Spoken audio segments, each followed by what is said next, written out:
Anda masih bersama kami di iNews Siang. Pemirsa, lagi-lagi lantaran takut jarum suntik, ini sejumlah tenaga kesehatan puskesmas di Polewali Mandar, Sulawesi Barat yang ikut vaksin massal memperlihatkan tingkah yang lucu, Wilson. Ya, mereka ini terlihat ketakutan, menangis hingga berteriak saat akan divaksin.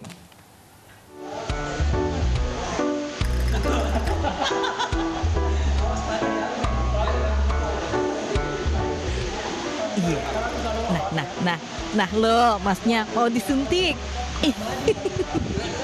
Masnya takut ya. Iya, bangun lagi sih masnya.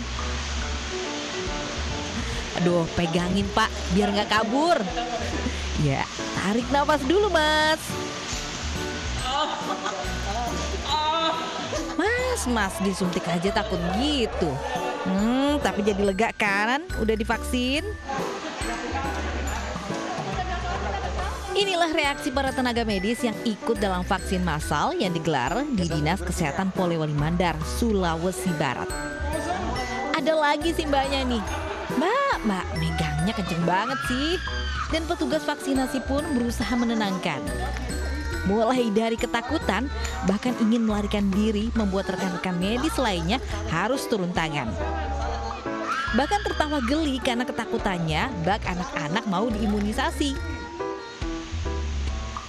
Sebanyak 1.509 tenaga medis di Polewali Mandar telah menjalani vaksinasi tahap pertama dan saat ini telah memasuki tahap kedua.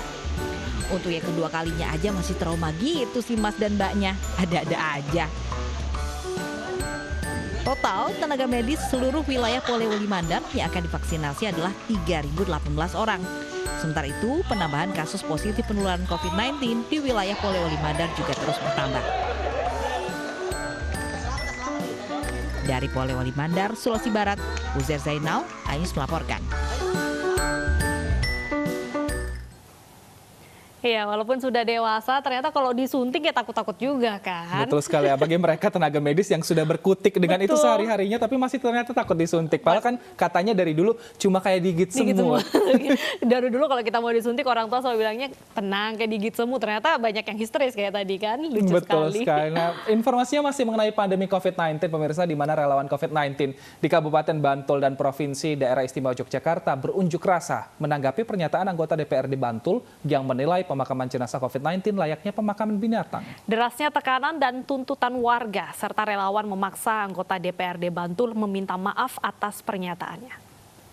Urip niku kagungane Gusti, ora apa-apa di Covid-ke, bar operasi kanker payudara, penyakit gula mulai di Covid-ke njur le mendem kok mendem kirik. Waduh, langsung rasa. Inilah pidato kontroversial Supriyono, anggota DPRD Bantul saat mengisi ceramah di sebuah acara. Dalam pidatonya, Supriyono menyoroti penanganan dan pemakaman jenazah COVID-19.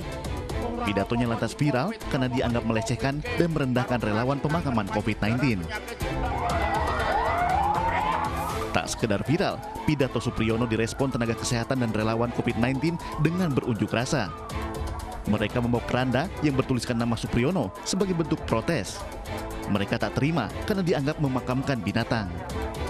Sangat prihatin sekali ya, di mana setahun ini relawan kami memang secara sukarela berjuang siang malam, bahkan sampai jam 2 pagi mereka bekerja dalam rangka ikut berkontribusi penanganan COVID ini, khususnya dalam penanganan jenazah. Sangat miris kalau ada seorang anggota dewan mengatakan bahwa kinerja kami seperti memasukkan jenazah ke liang lahat seperti anjing. Derasnya tekanan akibat pidato salah satu anggotanya, DPRD Bantul gelar pertemuan tertutup yang diikuti oleh Supriyono. Hasil pertemuan, Supriyono meminta maaf atas ucapannya. Saya mohon maaf kepada semua teman-teman FWRB yang saat ini diwakili oleh beliau Pak Waljito selaku pimpinan FWRB dan semua relawan baik ada di Kabupaten Bantul, yang di desa maupun di provinsi. Polemik pernyataan anggota DPRD Bantul ini patut menjadi pelajaran, mengingat penanganan dan penyelenggaraan jenazah COVID-19 bukanlah perkara sepele. Para relawan dituntut mengikuti SOP dan protokol kesehatan dalam bekerja, yang kerap kali dilakukan secara swadaya dan mandiri tanpa mengandalkan kucuran dana dari pemerintah. Tim Liputan iNews melaporkan. Ya, relawan COVID-19 merasa tersinggung atas ucapan anggota DPRD Bantul Supriyono yang dianggap melecehkan dan merendahkan relawan pemakaman COVID-19. Terkait hal ini kita langsung saja berbincang dengan Anissa Rizkia di Yogyakarta untuk menanyakan bagaimana Anissa respon dari relawan terhadap pernyataan dari Supriyono.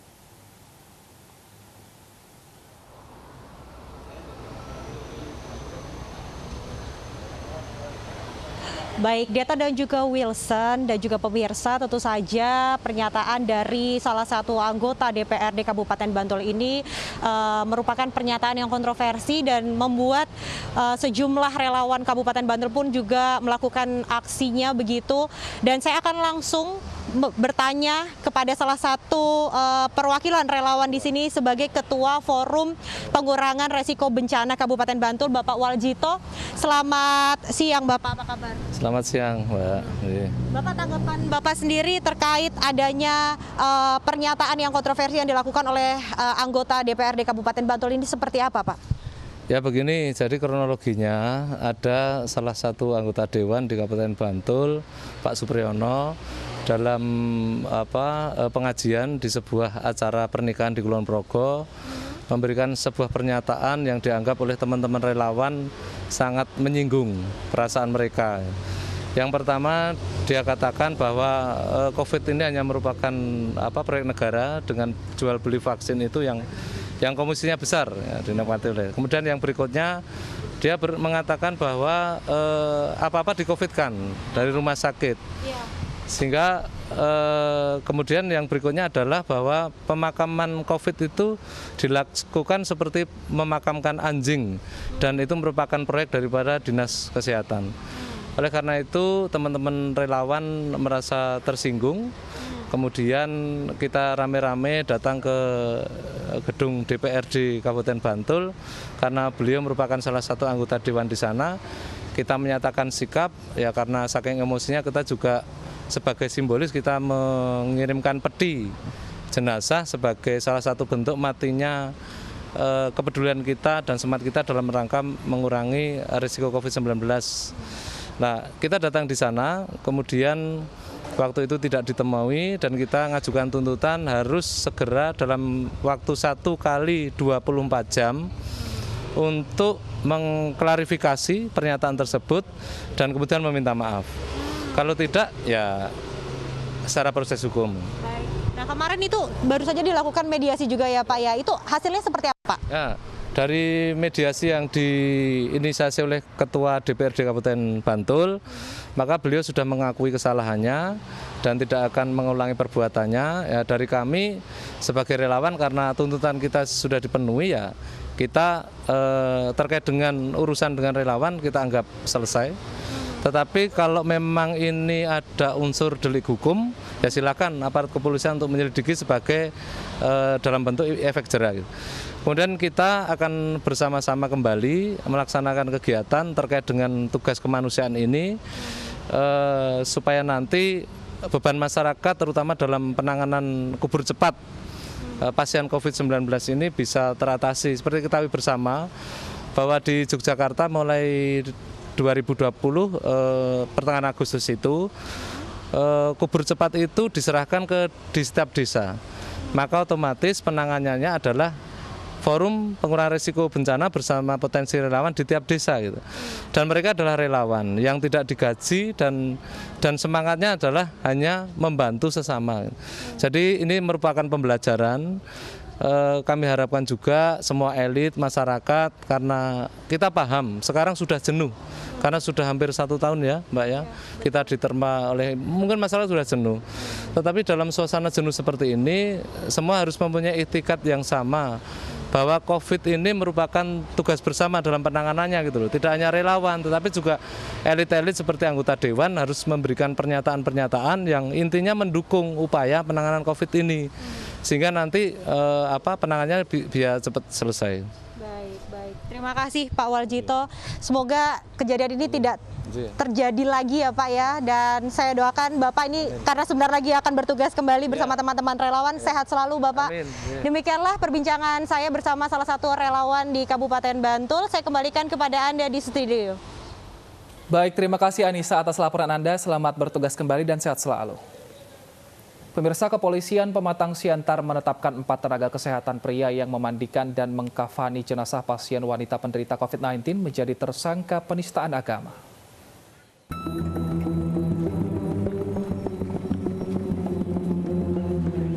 Puluhan ulama di Pematang Siantar mendatangi Kepolisian Pematang Siantar untuk meminta kejelasan kasus 4 tenaga kesehatan yang menjadi tersangka penistaan agama. 4 tenaga kesehatan di RSU Jasa Semen Saragih Pematang Siantar ini memandikan jenazah seorang wanita yang meninggal karena COVID-19.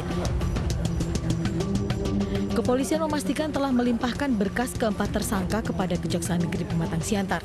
Berkas perkara keempatnya sudah lengkap dan setelah siap menjalani persidangan. Hari ini kita sudah menetapkan untuk penetapan tersangkanya.